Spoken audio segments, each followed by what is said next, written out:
BRB UK. Worse teeth, better accents.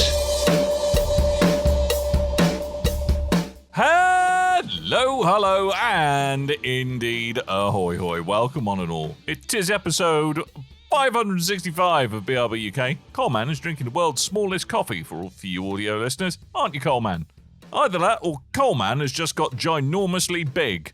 And that's a normal sized coffee cup, and he's on super serum or something. I don't know. Might be. Hi. Hi. How you doing? It's a normal cup. It's It just looks not a small. mug.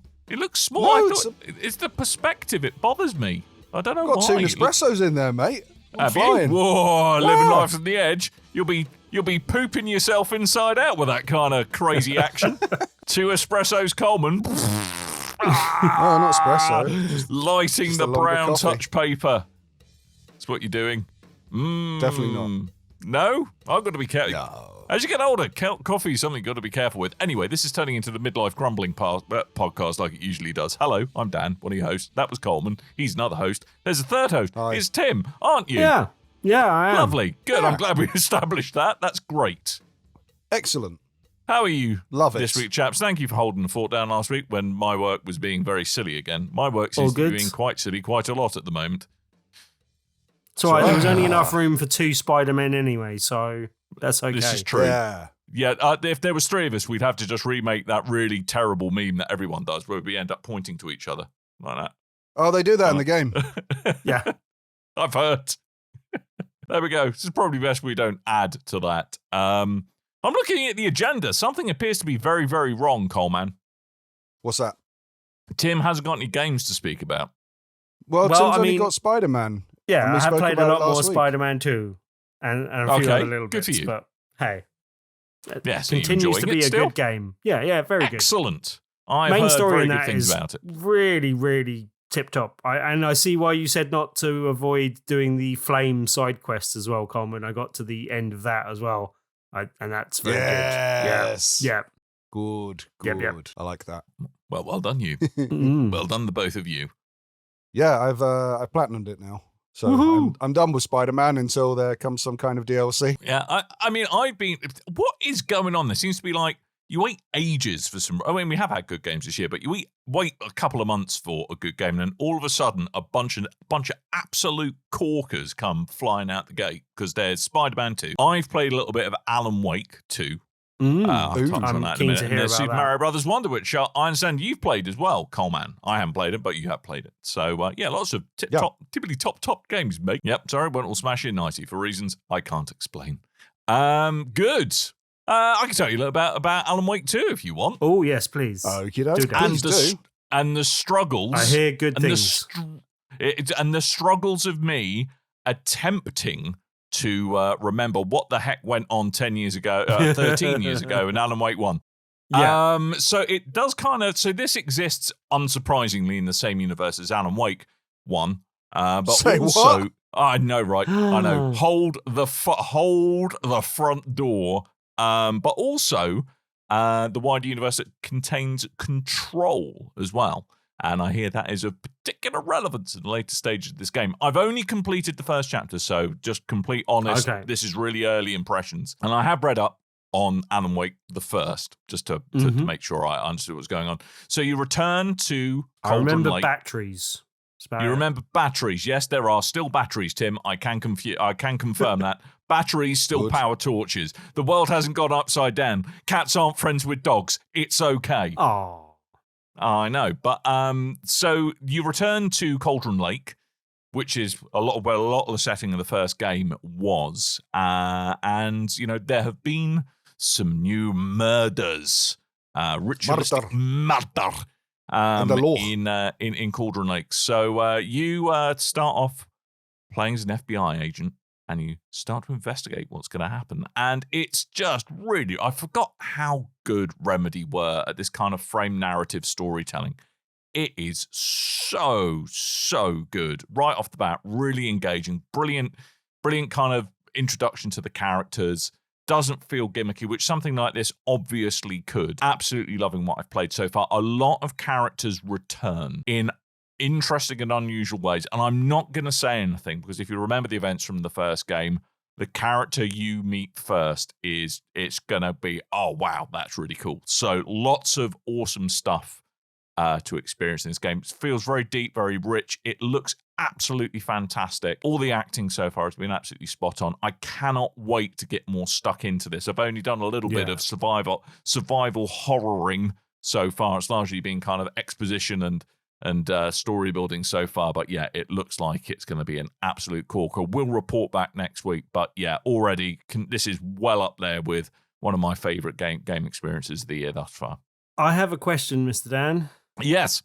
I've heard, and I'm guessing you haven't got to this stage yet, but I heard it really kicks off once you get to the second talk show host segment, which I don't know if people have seen, but there's a talk show that's kind of set in the Alan Wake world, but kind of obviously talking to Alan Wake, and yeah, it looks all referential. But just from what you've played so far, how much do you advise that people go back and brush up on the story of the first game going into this one? I mean, I don't think it's essential to the core story. There's a kind of a couple of nice callbacks to the original and to Control as well, which you'll appreciate if you can remember them, put it that way. But it's not like, pre-reading that you need to do in order to actually understand what the heck is going on. Yeah. I've quite enjoyed going back and reading them and then just kind of saying, look how they're referencing it. That's really cool. But it's certainly not like required reading or anything like that. You could probably just quick look up Alan Wake on Wikipedia, read the synopsis, and that's probably all you need to know. Because I joke about only remembering batteries from the first game, but I really loved the first game. You love batteries. We know you love batteries. I don't remember a blooming thing about it apart from, like shining lights on people to make them explode in light and then shooting them easier. Yeah. And I remember the story getting quite self-referential and confusing at times, but being very good. But I don't really remember where it went. I remember it being the mystery of what happened to his wife and stuff like that. But yeah, I really am going to pick this up at some stage. I definitely really liked the first game. Definitely very interested in this. Heard very good things from other reviewers that have played it to completion as well. I'm wondering whether it's worth holding off in case it does come to Game Pass or something. But I probably just will hold out until it drops in price at some point. And I might pick it up later in the month or something. Yeah, I mean, I picked up on PC Epic Game Store for 40 quid. You're right. I think there's a very good chance it's going to come to Game Pass before not too long. But I kind of really wanted to experience it before there were too many spoilers out there. Yes. So for me, I was like, do you know what? I've been looking for this kind of game, there's something with a really deep narrative that I can get into. For whatever reason, I kind of fell off Starfield quite hard, and I know obviously that's a very story-driven We spoke about that last week as well. Yeah, that's a very easy game to bounce off, I think, is the overall takeaway from that. But yeah. But I mean, Alan kind of feels like a very well-curated narrative experience. From what I've heard and the little bits I've played so far, it does seem to lean into the kind of survival horror side of things a little more than its predecessor. It's definitely got a bit of the murder mystery aspect to it. There is a lot of murder mystery. Yeah. There is a lot of piecing together the clues and the story. Yeah. I kind of like that. Because the other character you play as, Saga Anderson, I believe they're an FBI agent. So you are, you're doing the murder investigators, and the more like going after the cult as Alan Wake. Yes, that sounds indeed. right. Although as Saga, you are investigating the cult as well. And there's this whole kind of narrative. The whole kind of exploring is anything actually free will in the universe in which Alan Wake exists or not, which is already quite interesting. So I'm really looking forward to getting stuck into this more. It's a shame I haven't had much of an opportunity. I think it came out Monday, Tuesday, or something like that. I haven't really had the time. Came out on Halloween. On Halloween, I haven't had much of an opportunity to get more stuck into it than I have, and that's a shame. But I will continue rummaging around in the dark underbelly of Cauldron Lake and report back. Yeah, I think the one thing that might force me into buying a copy is I think I'll be much more interested in playing it on PS5 than Xbox, just because I've only got an S, and I think this is going to be a bit of a graphical powerhouse and worth seeing in its full glory, basically. Yeah, I mean, it taxes. I mean, my PC's getting a bit grumpy about some bits of it. It's. I mean, I might need to dust my PC, the inside of it, but it's like kind of. It's all the fans are going on it at the moment. So okay, so that's pushing that hard then. I never finished the original Alan Wake, so I have the remastered ready to go. So I'm looking forward to playing that. But I also never finished Control either, so I'll probably play that. Ooh, Control. So there'll probably be a nice nice Control. So good. It's really good. Okay. There'll probably be like a nice heavy discount by the point I've gone through those 2 games. So Yeah. but yeah, if you're interested, that's available now on PC, the Xboxes, and PlayStation 5. You can get it for $39.99 on PC, where it's $49.99 on consoles. That's for suckers. And it's Epic Games store exclusive, I believe. Yes, indeed it is. But, like you say, I wouldn't be that surprised if it ended up on Game Pass before that long. So, all right. There we go. I've got 3 different games. I'll start off with the game I got sent. Yep. I got a review game sent to me. It's a Lil Gator Game, which is a little bit overdue because I was meant to talk about it a few weeks ago, but EGX got in the way, and then Spider-Man and all these kind of things. So I haven't had time to talk about it. But now I finally got to sit down and play Lil Gator Game. Lil Gator Game. Lil Gator. Not default in saying little. If you don't know, this is from the creators of A Short Hike, which was a kind of PlayStation 1 little explorer game, which I think I have, but I have yet to play, but seemed to do very well. And I was kind of excited for this one. This is, if you don't know, this is what the kids now refer to as a cozy game. So it's not particularly stressful game. It can be about exploration or story, or just a way of chilling and playing a game and de-stressing. And this is one of those games. So this is done in a kind of third-person adventure game style, although it's not too taxing. Third Gator style. Mm-hmm. And you play as Lil Gator, who is a little gator. And who likes to play games with his sister that are usually based on video games in some form or another. And then you get a little time jump, and bigger sister has gone to school, and little Gator still wants to play games with his sister. Sorry, little Gator, still wants to play games with his sister, but she's busy now because she has schoolwork to do. So he comes across, he devises his plot of his friends where they're going to make the biggest version of a game for him to play with his friends that will make his sister go, well, I want to go play that. That looks way more fun than boring old schoolwork. and that's the point of the game. So this takes a lot of cues from... This isn't sending a very good message to the youth. No, but it's... they ought to be concentrating at school. I mean, games are more fun than university, so, Well, there is true. that. Well, true. Can confirm. I think it's meant to be more sending a message to the adults of don't lose the kid at heart and imagination and all that kind of stuff. Although it's that level of imagination that we had as children once being introduced to video games, where everything is based off of video games. So you're going to see a lot of heavy influence from Zelda in this game. There's a whole big thing in the start where they say that to be a hero, you need to have a hat, you need to have a sword and a shield, and a pointy hat, and you need to be dressed in green. So he's got the green thing covered. That is the joke they make. I'm already green, so I'm partway there. Okay, yeah. You see, I could have written the script for this game. Look at that. Yeah, so you're going to see there's a lot of influence from Zelda, but there's also influence from other games. Phoenix Wright comes to mind, where you get a whole courtroom scene, little mini games, some Tony Hawk thrown in there. So it takes its cue from a lot of different things, but the majority you're going to see that you're running around this island playing a game to make your sister jealous. You're taking down enemies, which aren't enemies at all. They're cardboard creations made by the children for you to attack with your sword.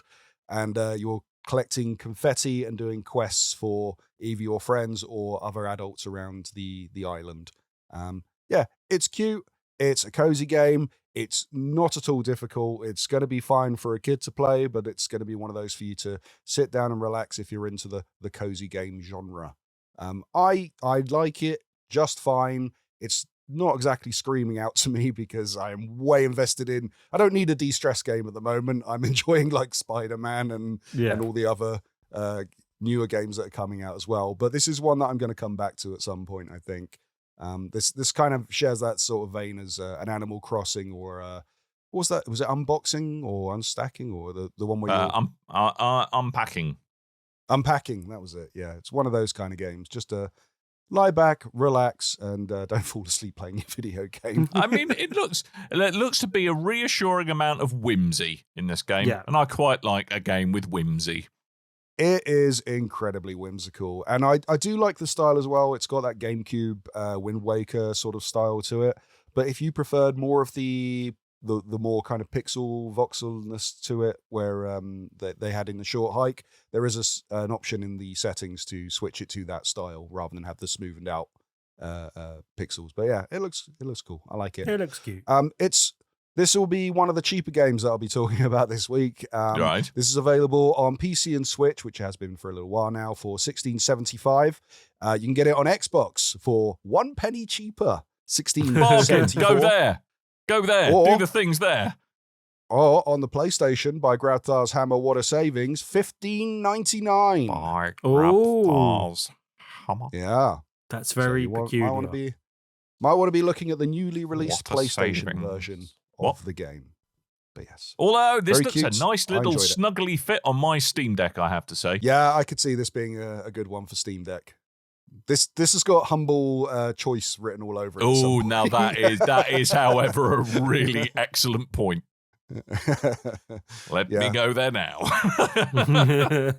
I'm sure it'll appear on Humble at some point.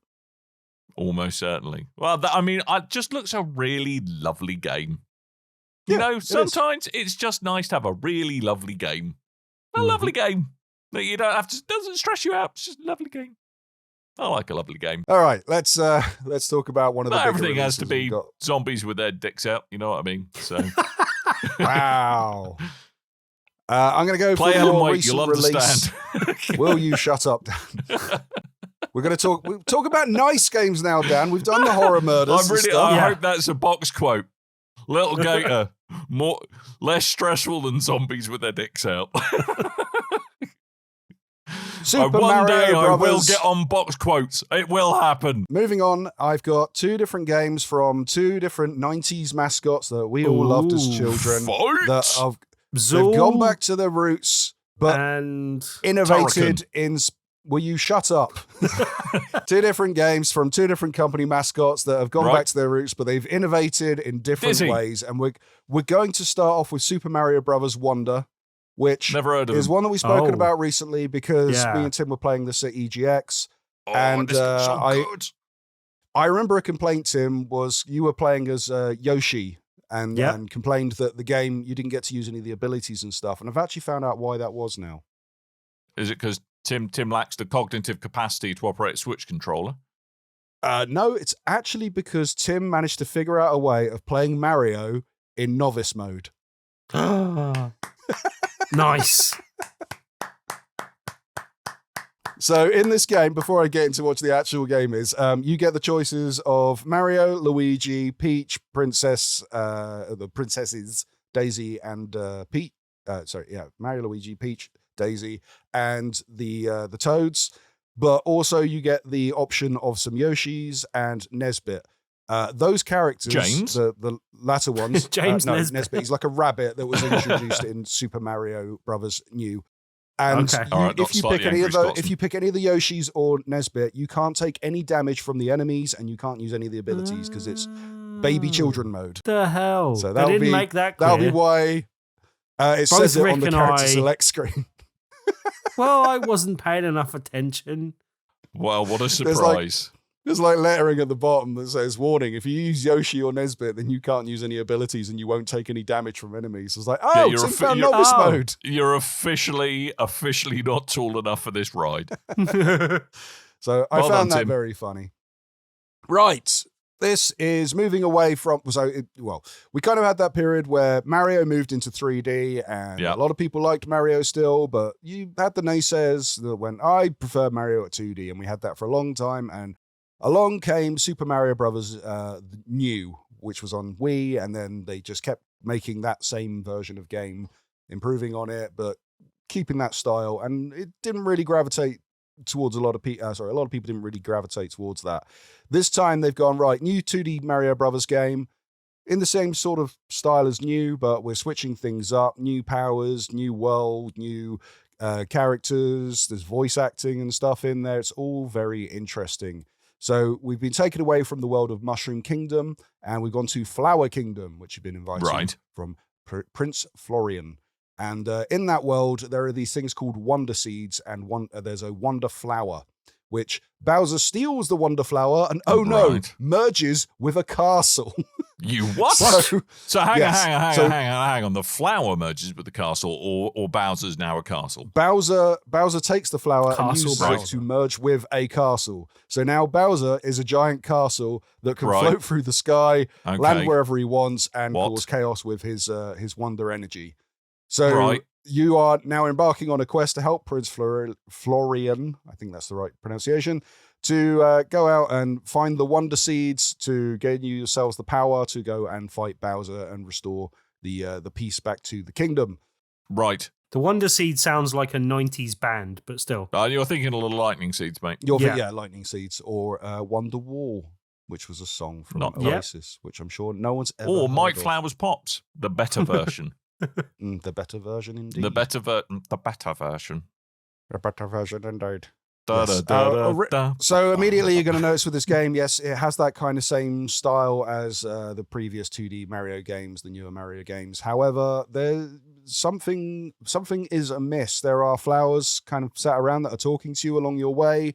Goombas may be doing weird things. Right. There's different types of enemies and there's different kinds of power-ups and stuff. And the world doesn't quite act the way you expect it to.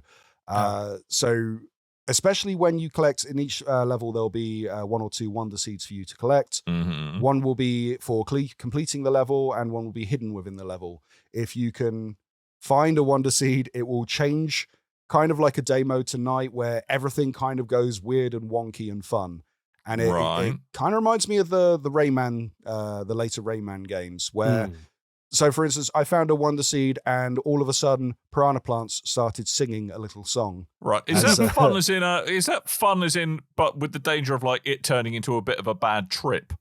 By the sounds of it, it's like it does have piranha plants singing. Yeah. Exactly. Yeah, it does have that kind of drug-fueled feel to it, but it is very very enjoyable. I did kind of have a moment where I was playing it, just sort of playing it on the Switch and watching TV, and just had it muted, and at some point just put it down and went, I have to stop. This is kind of breaking my brain at the minute, because I was playing Mario, and then all of a sudden a piranha plant got out of the pipe and started running at me, and I went, no, I'm not used to this. I need to take a minute and come back to this, because my brain doesn't work like that.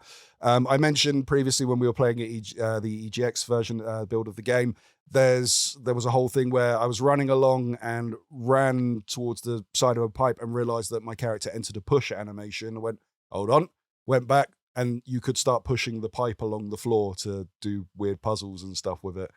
So I'm not sure I like this newfangled Mario nonsense. I really like this. This has got some amazing character to it. It does look awesome fun. And there's going to be another game that we're talking about in a moment. But I thought when I was playing this at EGX, I didn't think there was going to be any kind of challenge to it, because it seemed a lot easier than previous Mario games that I played. But of course, you're given the kind of easier levels to start with, and as you go further, then especially if you've got 2 indestructible Yoshis running around with you, and you can just ride them at any time as well. That probably helped. There is definitely. Whoa, dude. There is definitely that element. There is definitely that element, but it's very enjoyable. I like it. I think it has some amazing charm and character. The new power-ups kind of steal the show. You've got, instead of you have your normal fire flower, but you've got a bubble flower, which fires bubbles instead of fireballs. But also there's the elephant power-up that everyone's going crazy about, which is brilliant. You are an elephant. You can spit water. You can take out enemies with your trunk. You can bash through blocks. You are a big lumbering elephant, and that is pretty cool. Especially if you've got 4 characters all playing as elephants. That does look pretty rad. Yeah. So is it all local co-op, or is it like you can team up with buddies over the internet? You can do it online, and you can do it locally as well. Cool. But I recommend local, obviously, because Nintendo's never been that great at netcode. Say what? They're getting better. Shut your filthy mouth, Coleman. Yeah. I mean, I have to launch anyway. I've been really, really interested because to me it looks like on the surface, I don't think screenshots do this justice. It just if you gave it a quick look, you go, oh, it's another Mario game. But it actually seems like they really have reinvented it in quite a lot of interesting ways. I really want to check this game out. Upped the creativity and kind of really sort of gone, right, look, let's pull out all the stops and see where we can go with this, rather than limiting themselves to everything they've done before, kind of thing. Yeah, it feels like a completely new team behind the game. I don't know what the kind of development background is for this game. I just remember seeing it and go, that looks like a really cool version of 2D Mario with some interesting changes. And then when playing it, go, oh no, they've really thrown some changes in. This is really cool. What they did is they just put Shigeru Miyamoto in a room with a large plate of brownies. Just saw what would happen, allegedly. Well, I mean, they've said in previous games. In previous games, they all just kind of sit in a room and go, right, ideas for levels and ideas for power-ups and all this kind of stuff. And then every now and then they go, all right, let's just chuck it all in one game, the stuff we've got left over from previous games. So Odyssey, I think, was one of those kind of games. And this does seem like they literally just threw everything at this game they could and went, there's no bad ideas, let's just go crazy with it. And I'm really enjoying that. But yeah, it's nice. A brilliant game. I didn't think I was going to gravitate to this as much as I did, because I tend to just play Mario for a bit, and it's very rare that I'll complete a Mario game, just kind of fall off it at a point. But with this one, yeah, I can't stop playing it. I'm really, really enjoying it. Cool. This is available. Obviously, this is a Switch exclusive, and it is $49.99 if you're interested. And I would definitely recommend it. It's really, really good. The changes are so cool. I had heard rumors that Nintendo had to act pretty swiftly on the piracy of Super Mario Wonder, but also because that people were making some, how can I say, hacks into the games, and the flowers were kind of telling you to F off repeatedly rather than encouraging, giving you words of whimsical encouragement. I saw that. I think the game got leaked on the internet like 2 weeks before the game released. So that was a bit of a shame. And is this the first outing for the new voice actor of Mario as well? Yes, it is. So it's not Charles Martinet in this one anymore. Does he sound Mario-esque? Yeah, woohoo! Yeah, it's sunny. Woohoo! Anyone could do it, really, Tim. Yeah, the voice acting comes across from the. So if you watch if you remember the trailer where there's the flower, and he goes, "What are those Goombas up to?" And then Mario knocks it out, and he goes, "Oh, never mind." That's where the voice acting comes into. It's the flowers. So what did you mean by Mario knocks it out? Because that phraseology. Not like that, Tim. Well, he was an elephant, and he hit it, and it fell off the screen. Right, okay. Next you go, so does Mario spank any monkeys in this game? No, I meant more like it sounded like Mario was getting into a bar fight with a Goomba, but you know. What's wrong with that? Nothing wrong with that. Dude's got beef. In certain circles. Hey, he's silly. Right. The other game that comes from my childhood that is a new age fun with a vintage feel, as Dan likes to say. Yep. Sonic Superstars, which again we spoke about after the EGX show, and this was the one I think me, Dan, and Rick were more excited about over Mario, just because the changes made are welcomed, and it looks amazing. It kind of has that feel of Sonic Mania, but without them just going, okay, it's Sonic Mania, new stuff, old looking game. This is brand new looking game. Basically what they should have done with Sonic 4, which was absolute arse. They've made a good 2D Mario game, which looks modern, plays really well. Sonic game, which has the for the first time has 4-player co-op in there, which is for the main story of the game and not like just battle modes and things. And is the first Sonic game that doesn't just rehash old levels and worlds and stuff. This is brand new areas and new power-ups and things. The things that you will see are the same, which I did mention in the EGX podcast, is the bonus rounds. A lot of the bonus zones that you can find, they have that kind of spinning world that looks like it's straight out of the original Sonic the Hedgehog. They have a swinging level, which I don't know if that's from any previous games. And there's some other things that you can find along the way, some little secrets and things. But this is very good. And I thought I was going to enjoy this more than Mario because of the challenge aspect to it. But I'm really liking Mario Wonder so much more. But this is still a very good game. If you can only... Well, it's because you finally made the correct choice of choosing Mario over Sonic. That's what you've done. You finally made the correct choice. I don't know. I chose Odyssey over Forces. You know, I've done it in the past. I mean, that wasn't a hard decision, but yeah. Yeah, I know. To be blunt. But like the old school correct choice is always Mario over Sonic, to be blunt. Yeah, but well, you're wrong. You're entitled to this your is opinion. a very good game, and if you don't have a Switch or you've given up on the Switch now because it is a bit long in the tooth at this point, then Sonic is the better alternative for you to be taking. I think a very good alternative for you to be taking. This is a very, very good game. The idea is 2D Sonic, take down Eggman, chase along, free animals, all that kind of classic Sonic gameplay that you're used to in the original games. Looks absolutely cracking. Along the way, you're doing bonus zones, you're picking up Chaos Emeralds. With those Chaos Emeralds, this is the new kind of thing, you get Emerald Power. You can get new different power-ups that unlock along the way, which you get a little a selection wheel with the right stick. You can pick a different thing. One is like a cloning mechanic where you just, if you're playing a Sonic or Amy or Tails or Knuckles, it will send loads of different clones of your character across the screen to just take down the enemies that are on the screen in one go. Okay. Which is really helpful for boss fights that you might be struggling with. Another one might be, there are some lesser ones. You can turn into a fireball and just use that a couple of times in a level.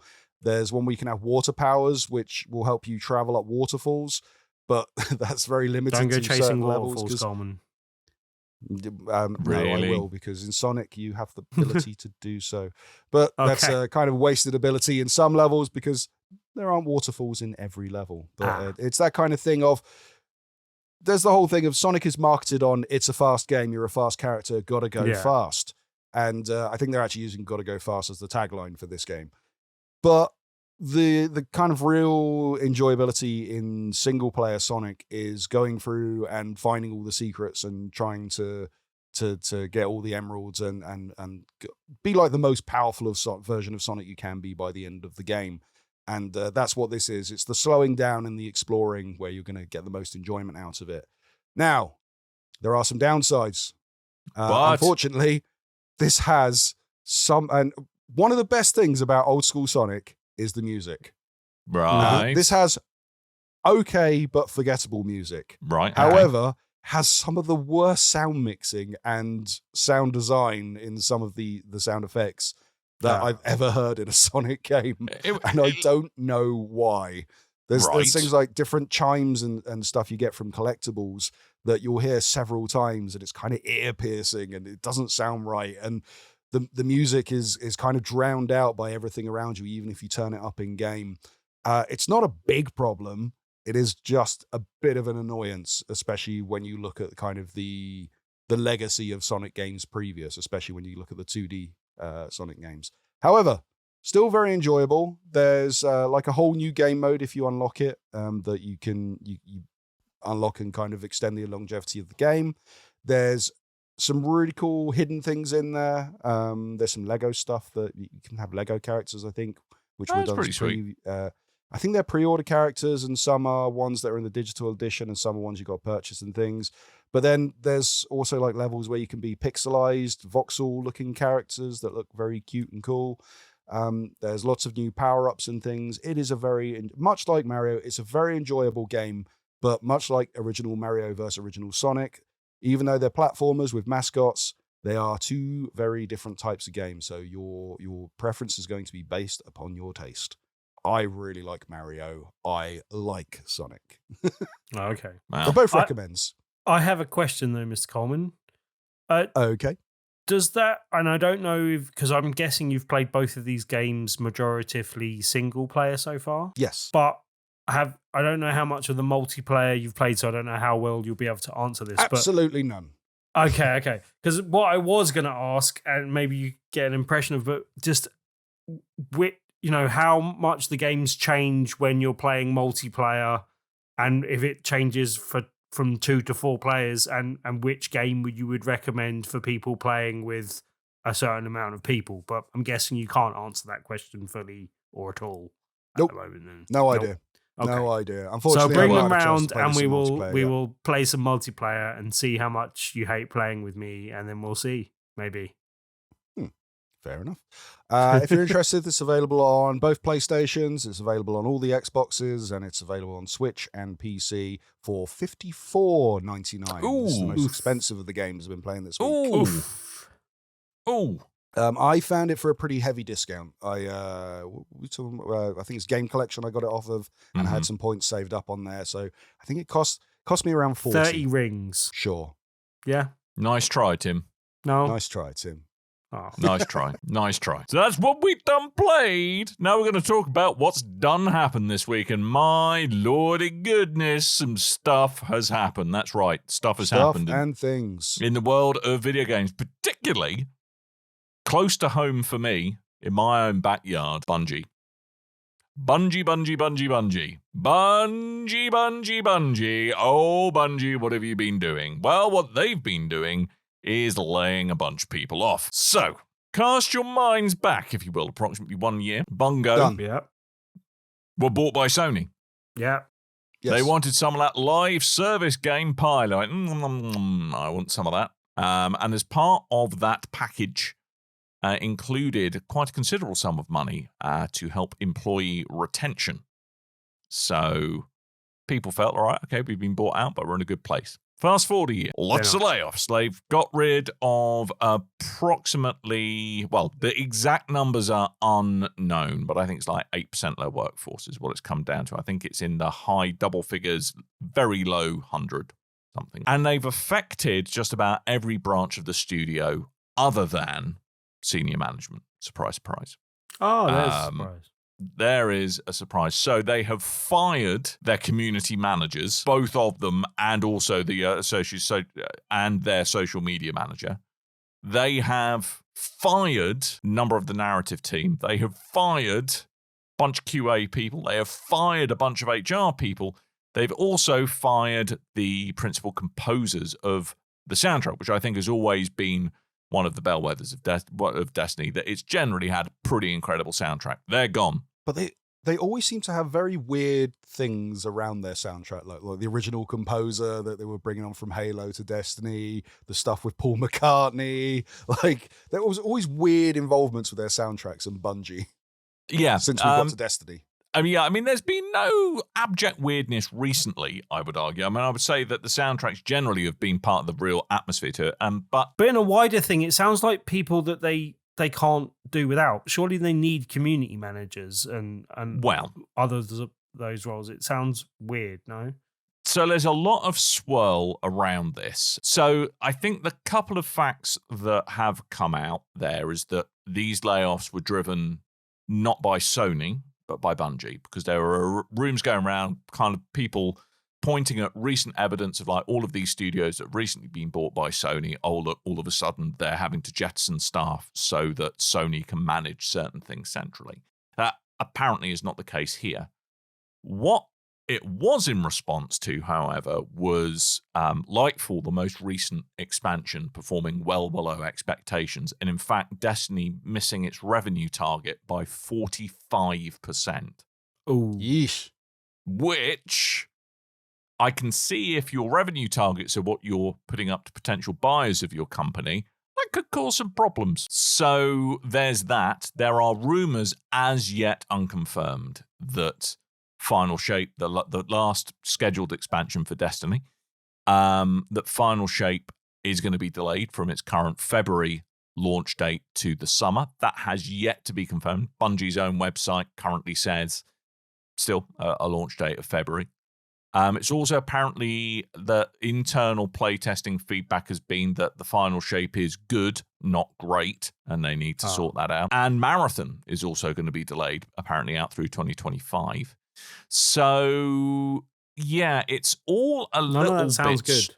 None of it sounds good. I mean, I think if I'm putting my super cynical hat on, which life is making me do repeatedly at the moment, is that there's a a very good chance that a lot of the kind of core heavy lifting in terms of art design, narrative, music, gameplay, mechanics, all of that for Final Shape has probably almost certainly been in the bag for a couple of months now. And they're now into kind of, really buffing what they've got.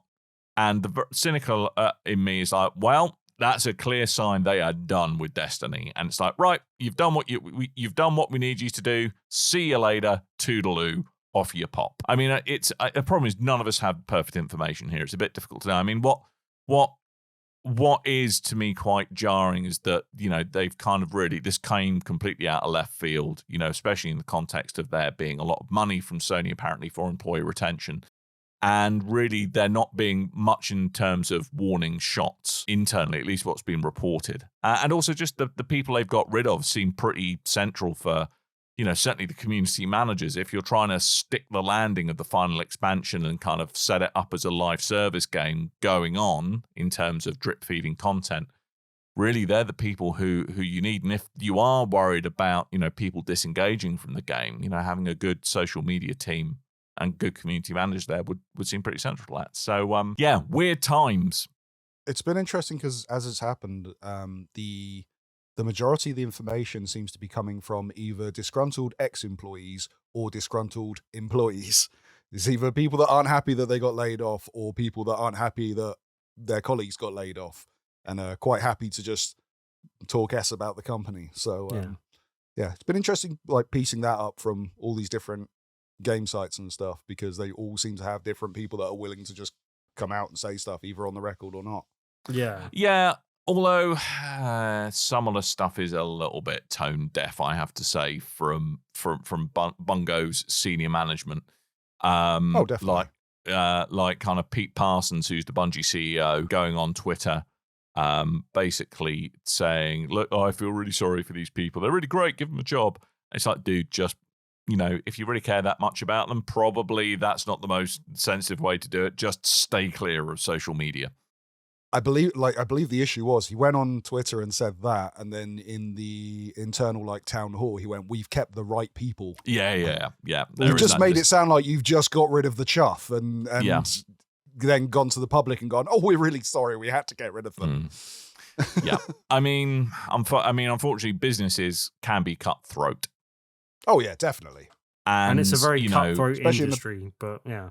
A lot. Yeah, a lot of industries are very cutthroat these days. Sadly. This is one in a long line of redundancies we're seeing across the video games industry. Yeah, and I think Bungie have done until now a pretty good job of kind of cultivating kind of a fairly cuddly atmosphere of our team is our family and all of this. But when the rubber hits the road, it seems like, well, actually, we're gonna really just cut the chaff pretty brutally.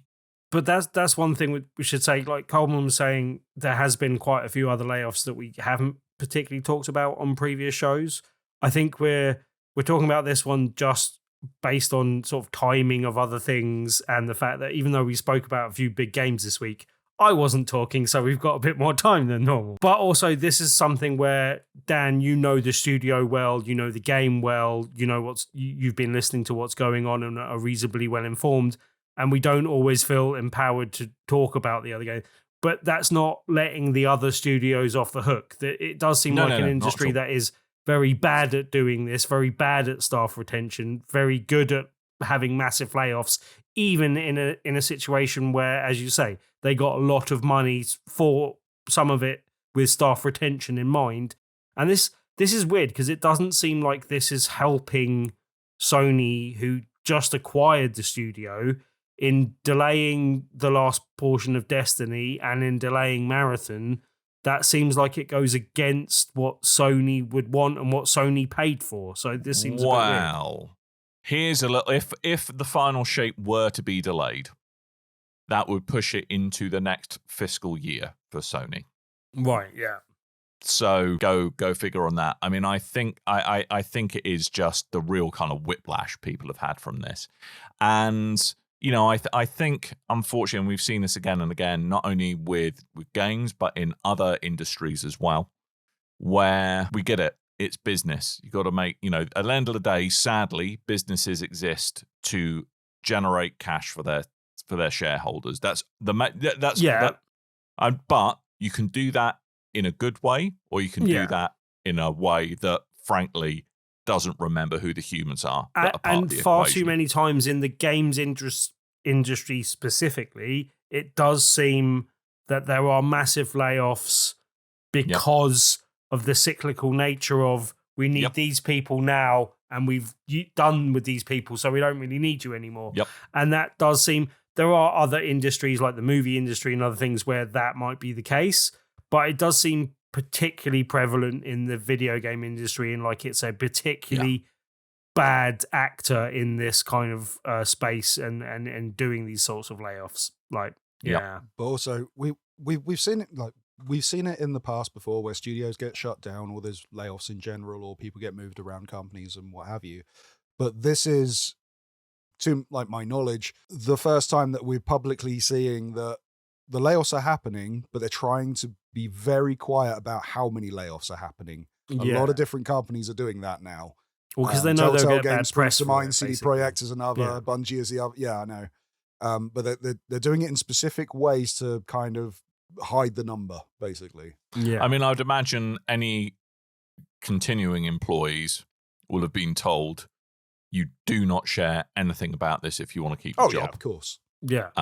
Which is not unexpected. But yeah, I mean, look, at the end of the day, it's very sad that the games industry perhaps forgets the people that are instrumental in making their products so great, and they're just kind of viewed as dispensable people to churn through the work that needs to be churned, whereas actually the heart and soul of the industry are people, are the people who've been, for example, being let go at Bungie, being let go at Naughty Dog, being let go at other companies.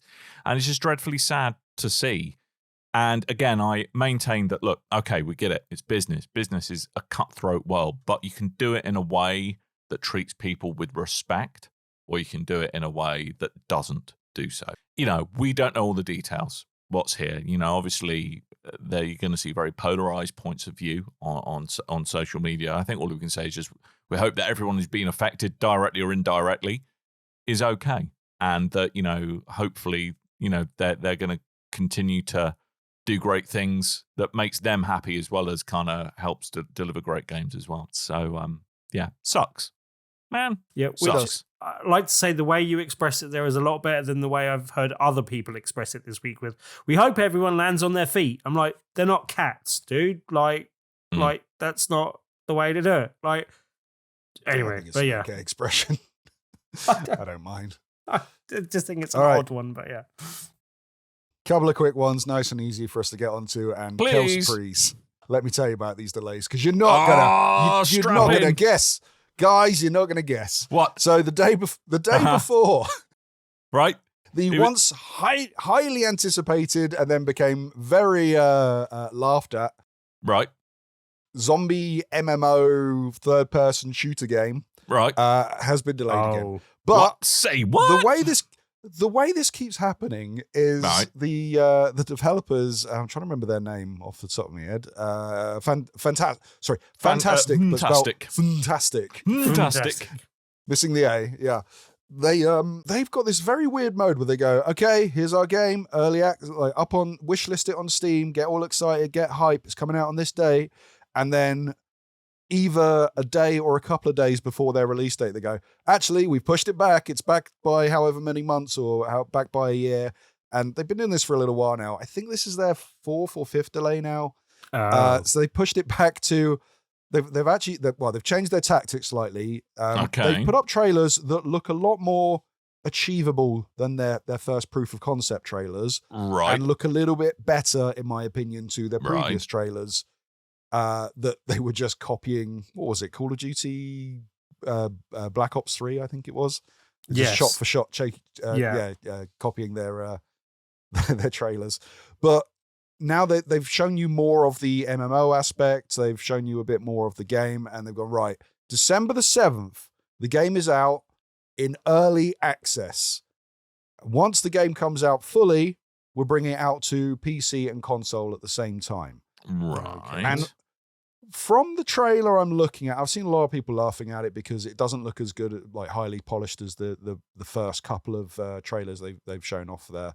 And I think the other ones just kind of left a bad taste in the mouth. And a lot of people think this is just going to be an absolute cluster F when it comes out that a lot of people are going to start laughing at. I'm going to be one of those people that was excited for this game when they first announced it. It's going to come into early access. I'm going to wait, see how other people react to it before I put down money myself and go for it. I have a question. Yes. Am I going peculiar, or is this the same one that had trouble with being called what it's called? Did they have they were going to retitle it from day before? They said part of the reason for the delay was that their name was copyrighted and they had to change the name. I think that was part of it. No. But that's easy. Just stick like a question mark on it. The day before. But some people kind of theorized that wasn't entirely true either. But I don't know. That's an unknown quantity, I think, at this stage. But yeah, I have no idea. But yeah, there's the thing where they've been told off. Well, they've been accused of aping Grand Theft Auto. They've been accused of aping Call of Duty and other games. And even the logo looks a little bit Last of Us. You know, there's a lot of things, and also it's game developers that we've not seen tried and tested that just suddenly came out with, hey, look at this amazing looking game, and then as we've gone on, go, hey, look at this kind of Division zombie game, I guess. On kind of the flip side to this news, I don't know if you guys saw the trailer for Squadron 42 that came out a week or so ago, maybe 2 weeks now. Okay, this is the much lauded but kind of delayed single player portion of Star Citizen. Star Citizen, yes. But the trailer that they put out looks fantastic. Like, I am really interested in this game now, basically. Like, the facial capture and the actual acting from, like, a load of really good people, Mark Hamill being one of them, but a load of other people looking really good. Like, the story looks really interesting. The graphics look fantastic. If the gameplay lives up to it, I'm like, oh, I didn't know I'd be interested in a single player portion of Star Citizen. Okay, I'm hoping this comes to consoles. But yeah, like, just go and search that out at some point because that trailer looks amazing, basically. And that was after 10 years of delays. No, more than 10 years of delays. But yeah. Well, all I can say though is thank God Skull and Bones is still due to come out this year. Oh, no, Dan, I've got bad news. I'm sorry to break this to you. Receiving their sixth delay. Skull and Bones. I've been looking forward to this since 2018. What do you mean it's been delayed again? There seems to be a tradition each year. So if you don't know, Skull and Bones was announced at E3 in 2017, which was meant to release fall of 2018. Okay. And it's been delayed 6 times since then. Right. We still don't have a release date for it. Okay. But it seems every time there's a financial call for Ubisoft, which if you've got stocks and shares in any company, then you can listen to their financial calls, it seems. And so Ubisoft went, hey, it's a new financial call, so it's time to delay Skull and Bones. Woo! This was going to be out early 2023 to 2024, and now it's been pushed back to late. Can I just say? I don't know. Somewhere. That is. Can I just say early 2023 to 2024 is the most rubbish release window verbiage ever.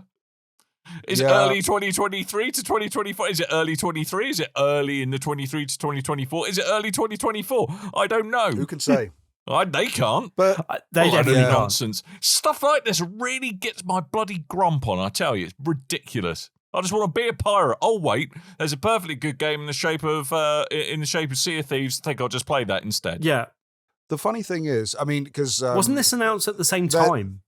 Or around the same pretty time? Much. Yeah. Yeah, I think Sea of Thieves was announced a year prior, but there was more gameplay shown off around the time. And but the weird thing, I mean, these aren't release dates. These are release windows that are getting announced on financial calls. These aren't public release dates. However, they've had public release dates and have gone past those as well. sailed through those too. It's one of those. It's one of those cases where the sky is blue, the water's wet, the grass is green, and Day Before and Skull and Bones have both been delayed. Nice. Do you think there's a developer at Skull and Bones that just listened to you and went, "Water's wet"? Hold on. No, it's going to be another 6 months. Give me another 6 months. Lads, have you heard about this Sea of Thieves game? Should we be worried about it? It looks a bit similar to what we're doing. I mean, did we know about this when we were coming up with the idea, or what? I remember listening to other podcasts and talking to friends and stuff when they announced the two games, and a lot of people gravitating more towards Skull and Bones over Sea of Thieves because Sea of Thieves looked too kiddie and cartoony and it didn't look like there's a lot to do in it. Whereas Skull and Bones, because it's by the guys who did the naval combat for the Assassin's Creed games, specifically Black Flag. Which you would have thought made it easy to bring it out, but hey. Well, no, because they're not just copying that. If you've watched it, the game is very different to Assassin's Creed's ship sailing. But I know so many people that were like, well, that's a baby game and this is my adult game that I will never get to play. And meanwhile, Sea of Thieves have gone through so many seasons and free content packs and Monkey Island's in there now. It's now the best pirate game you could ever have. But Skull and Bones just seems to get bloated and bloated. The last time they showed it off, it seemed like it had inflated to a whole massive game. I'm like, nobody wants this game. Like, why are you going in that direction? I don't understand. I don't get it. No, the thing is, the more they show off this game, it's like, wow, this looks like a lot of microtransactions that are going to be in a full price game because you're not doing a freemium game. This seems like it should be a free to play. Yeah. Anywho, games be delayed. Games be delayed. That's everything. I think so. Well, yeah. Nearly, because we've got to tell you that you should buy things with my face on it at tpublic.com/stores/BRB. Things with my face. That's right. There, merch. Click on a thing. Go buy things with my face on it. Buy things with other things on it, but that aren't my face. But most importantly, buy things with my face on it. Merch. That sounded a little bit hip-hoppy, Dan. Thanks, mate. I'm down with the kids. Now it is. Things with my face. Go on. Yep. tpublic.com/stores/BRB is the place. Well, yep. Brap. Yep. Someone get on a remix of that, please. Nice. There we go. So anyway, go there. Tim, Tuesday. Is Tuesday still Tuesday? Tell me about Tuesday. Is I'd like to hear about Tuesdays. Oh, right? You would. Right, this one just gone. Thank you very much to everyone that came along and joined in our Halloween special. We encouraged people to come along in costume, and we gave the best costume a goodie bag of stuff. So yeah, thank you very much for coming along. It was a good fun evening.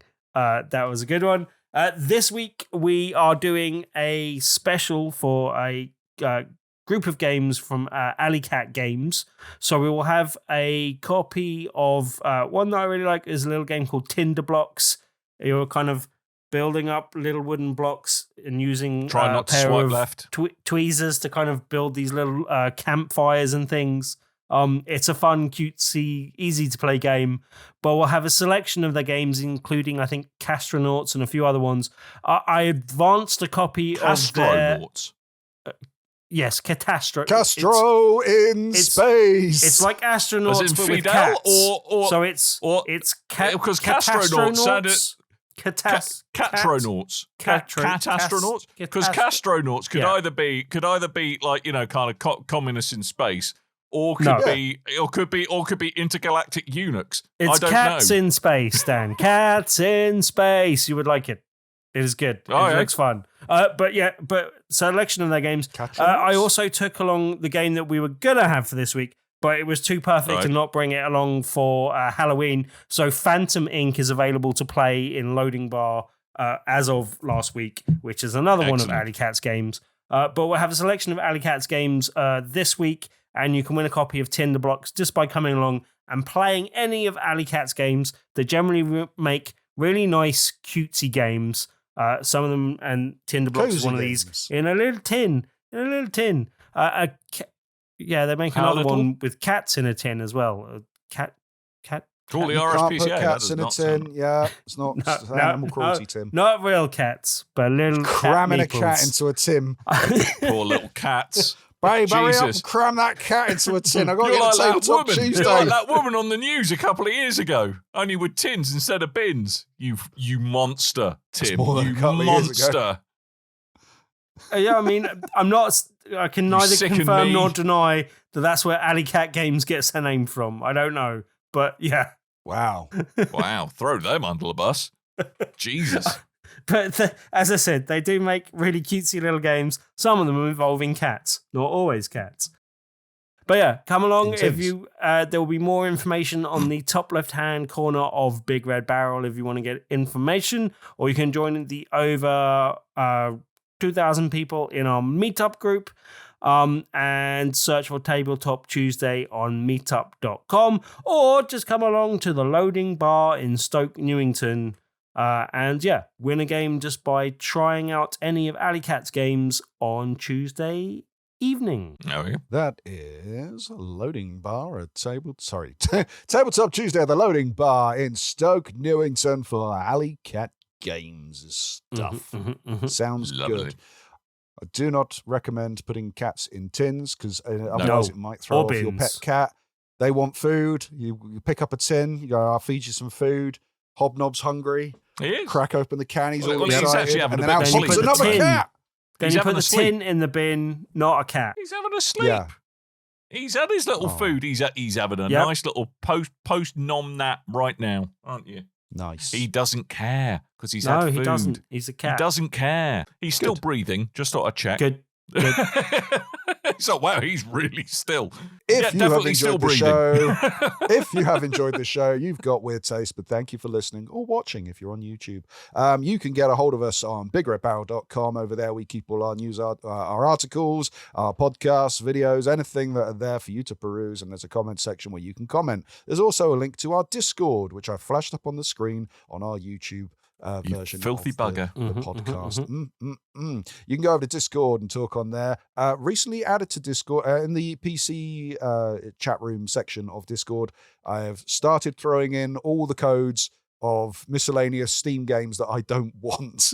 So Actually, feel free to help yourself.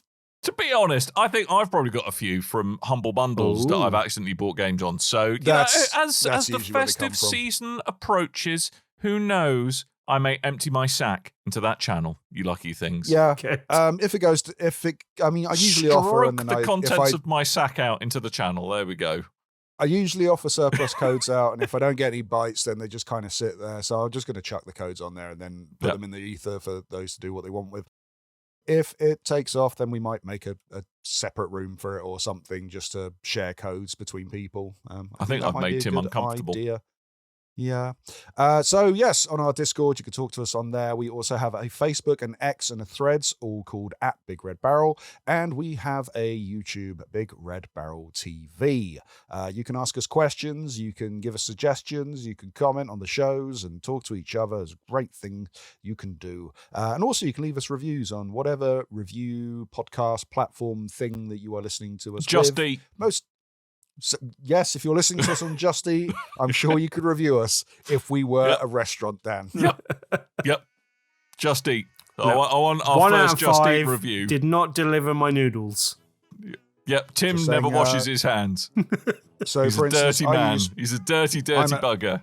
I'm an Android user. I use an app called Podcast Addict, and on there it allows me to review the shows directly from the app. I'm sure you can do the same in most other apps that you listen the cat's to woken podcasts up. on. Leave us a review. That would be lovely. Live hobnob. No, he still doesn't care. We'll skip questions this week. We'll see if we can get a nice build up again, ready for towards the end of the year. Head of steam. Yeah. Prime the pump, sir. Are you, sir? Priming Let's the get pump, outta sir. Or we'll just do dated Fast Show references from the Yeah, there we go. 90s. Wow! All of a sudden, I've regressed A lot to of 90s 1995. references crammed into this show. Yeah, And anyway. not just me and Dan. Yeah, no. Well, we are fairly tedious 90s references, but there we go. Right, Eat we're my gonna dust. go. Thank you. Yeah, shut your face. Thank you for listening to the show. Go to all the things that Coleman said. And until next time, really all that's left is for me to remind you that I have been Dan. I might have been Tim. Not thinking of a reason to be chaos is pretty chaotic. Ooh. I have been chaos. Nice. Lovely. All right. Well, that's your lot, ladies and gentlemen. I'm sorry. I was just wallowing in how underwhelmed I was to that segue of being chaotic. But there we go. Turning it into an elephant and stamping on a Goomba, pretty chaotic. Yeah, I mean, pretty actually, that chaotic. is pretty chaotic. So there we go. Yeah, I right. thought so. That's your lot. Thanks so much for listening. A Goomba. Whoa, dudes. Jesus. Wow. That escalated. He's already jumping on them. Might as well get 100. Luigi to line their face up on the curb. Yeah, innit? What are you going to be doing? Donkey punching a Koopa next, you bad man? Hold him still. Anyway, let's go. Take the teeth out. Right, we're going. Thank you so much for listening, and until next time, dear listeners, toodle bye.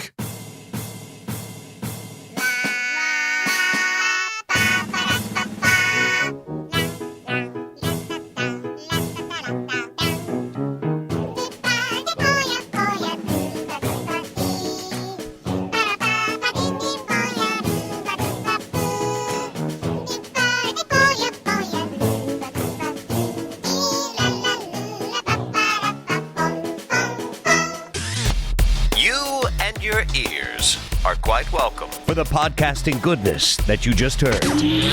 Why not roll on over to BigRedBarrel.com for more podcasts, news, reviews, and videos from the biggest, reddest site on the internet, BigRedBarrel.com. Once again, we've got another superhero game that involves you flying through rings. Which I don't know if you've ever played Superman 64, Tim, or know the legend of Superman 64, but that is a big trope of that game that people have made fun of for years.